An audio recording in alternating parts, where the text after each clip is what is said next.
તો કોરોના રસીકરણ માટે આરોગ્ય વિભાગ દ્વારા કવાયત કરવામાં આવી છે। આજથી ગાંધીનગર રાજકોટમાં રસીકરણનું ટ્રાયલ રન શરૂ થશે। 475 જેટલા હેલ્થ વર્કર્સે રસીકરણની જાણકારી અપાશે। સેન્ટર દીઠ 25 વ્યક્તિઓને રસીકરણને ટ્રાયલ માટે બોલાવી શકાશે।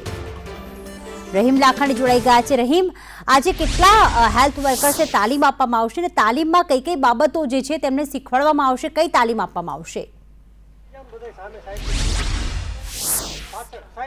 ચોક્કસપણે પ્રીતિ, જે રીતના વાત કરીએ તો જે વેક્સિનને લઈને મોક ડ્રીલ આવતીકાલે આખા ગુજરાતની અંદર 2 શહેરો છે તેમાં યોજાવાની છે, જેમાં રાજકોટનો પણ સમાવેશ છે। ને ખાસ જે રીતના વાત કરીએ તો સંપૂર્ણ તૈયારીનો આખરી ઓપ છે તે આજે આપવામાં આવ્યો છે।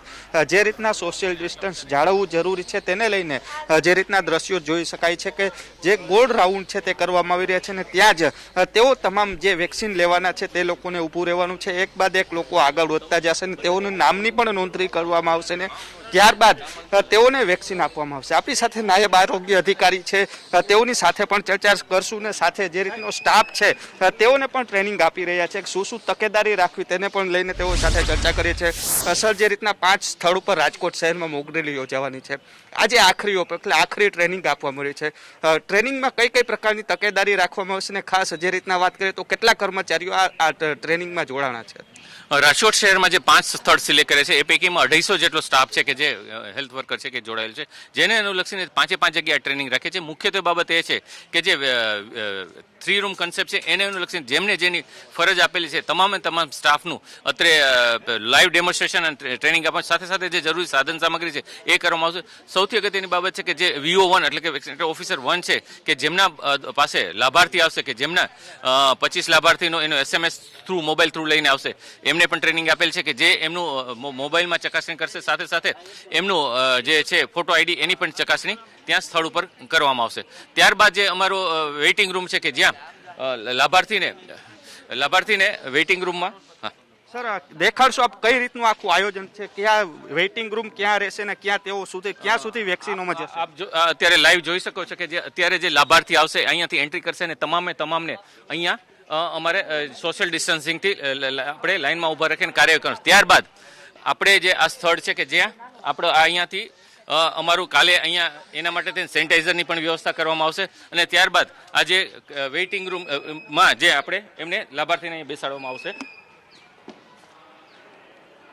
આ વેઇટિંગ રૂમમાં જે લાભાર્થી આવશે એ જેનું નામ હશે એમને અહીંયા સોશિયલ ડિસ્ટન્સિંગ બેસાડવામાં આવશે અને આ જગ્યાએ સાથે સાથે અહીંયા જે એમને મોબાઈલમાં આવેલી છે એપમાં મોબાઈલમાં SMS ચકાસવામાં આવશે અને એનો ફોટો ID ચકાસવામાં એ આવ્યા પછી લાભાર્થીને અત્રે આગળ અહીંયા આ વેક્સિનેશન રૂમ છે કે આ વેક્સિનેશન અહીંયા આ સ્થળે છે કે અહીંયા જે લાભાર્થી આવશે એને રસીકરણ એટલે કે કોવિડનું વેક્સિનેશન કરવામાં આવશે। અહીંયા તમામ વ્યવસ્થા થઈ છે કે વેક્સિન કેરિયર છે, AFI કિટ છે, હબ કટર છે અને બાયોમેડિકલ વેસ્ટ માટેનું પણ અહીંયા અમારે પૂરતી અત્રે વ્યવસ્થા થઈ કે જેથી કરીને બાયોમેડિકલ વેસ્ટ આવે તો એનો યોગ્ય રીતે નિકાલ થઈ શકે। ટૂંકમાં અહીંયા દરેક પ્રકારની તૈયાર થઈ ગઈ છે। અહીંયા પછી જે વેક્સિનેશન આપી ગયા પછી કોવિન વેક્સિન નો એપ છે કે જેમાં એની એન્ટ્રી કરવામાં આવશે, એ એન્ટ્રી કર્યા બાદ અહીંયા અમે ઓબ્ઝર્વેશન રૂમ રાખેલ છે કે જે ઓબ્ઝર્વેશન રૂમમાં અત્રે જે પણ લાભાર્થીને અહીંયા 30 મિનિટ સુધી ઓબ્ઝર્વ કરવાનું કે જેથી કરીને એમને કોઈ પણ જાતનું કાંઈ તકલીફ પડે કે રિએક્શન કે કાંઈ બીજી છે તે જાણ થઈ શકે, એટલે 30 મિનિટ સુધી અહીંયા રાખી અને જે અમારા જે હેલ્થ વર્કર છે એમને એક મેસેજ આપવામાં આવશે, એમને સમજણ આપવામાં આવશે કે આ વેક્સિનનો શું ઉપાય છે અને હવે પછી ત્યારે ક્યાં આવવાનું છે। ટૂંકમાં આ જે તમામ જે વ્યવસ્થા છે એનું આયોજન કરેલ છે અને ગોઠવણી કરેલ છે। તો જે રીતના વાત કરીએ તો વેક્સિનેશન જે વેઇટિંગ રૂમ છે તે રીતના છે। હું બીજી બાજુ જે રીતના વાત કરીએ તો જે અત્યારે ડમી વેક્સિનો રાખવામાં આવી છે અહીંયા સર, જે રીતના વેક્સિનેશન શરૂ થશે, વેક્સિન આવશે તો જે ફ્રીજમાં રાખવામાં આવી છે તેની વ્યવસ્થા શું રહેશે? અમારે એના માટે થઈ અને જે અમારો ફ્રીઝ અને આઈલાયર છે કે જેનો અલગથી અમારો રૂમ છે કે જ્યાં પૂર્ણ વ્યવસ્થા અમે કરેલ છે। તો અમે એ આપને રૂમ દેખાડશું કે જ્યાં અમારી વેક્સિન રાખવાની પૂરેપૂરી વ્યવસ્થા છે। તો જે રીતના વાત કરીએ ફ્રીજ, જે ફાર્માસિસ્ટ ડિપાર્ટમેન્ટ છે ફ્રીજની વ્યવસ્થા રાખવામાં આવી છે, ત્યાં પણ અહીં અર્બન હેલ્થ સેન્ટરની અંદર જોઈ શકાય છે કે આની અંદર જે છે વેક્સિન રહેશે। આમાં વેક્સિન નથી પરંતુ અમારી જે વેક્સિન રાખવાની વ્યવસ્થા છે એ આ પ્રકારની હોય છે કે જેમાં દરેક વેક્સિન પૂરેપૂરા યોગ્ય તાપમાને રહી શકે અને બધી વ્યવસ્થા થાય.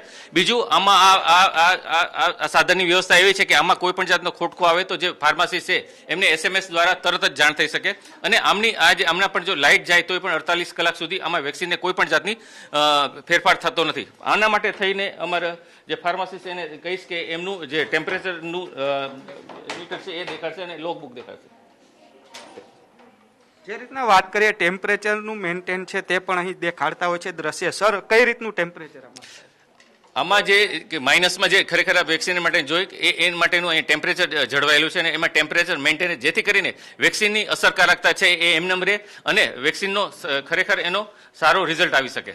તો જે રીતના વાત કરવામાં આવે છે પ્રીતિ, આખું જે ડેમો છે તે આરોગ્ય અધિકારી છે રાઠોડ સાહેબ તેઓએ દેખાડ્યું કઈ રીતની વેક્સિન રાખવામાં આવશે, કઈ રીતના જે વેક્સિનેશનની તૈયારીઓ છે તે કરવામાં આવશે અને આવતીકાલે જે મોક ડ્રીલ યોજાશે સેમ પોઝિશન છે તે આજે દેખાડવામાં છે. એક બાદ એક લોકોને બોલાવવામાં આવશે. SMS જશે, દર્દીઓ જે આવશે તેમના મોબાઈલમાં SMS આવ્યો છે કે નહીં તેમનો ફોટો ID ચકાસણી કરવામાં આવશે અને ત્યારબાદ તેઓને 30 મિનિટ સુધી તેઓને ઓબ્ઝર્વેશનમાં પણ રાખવામાં આવશે. પ્રીતિ, બિલકુલ આભાર રહીમ તમામ વિગતો માટે.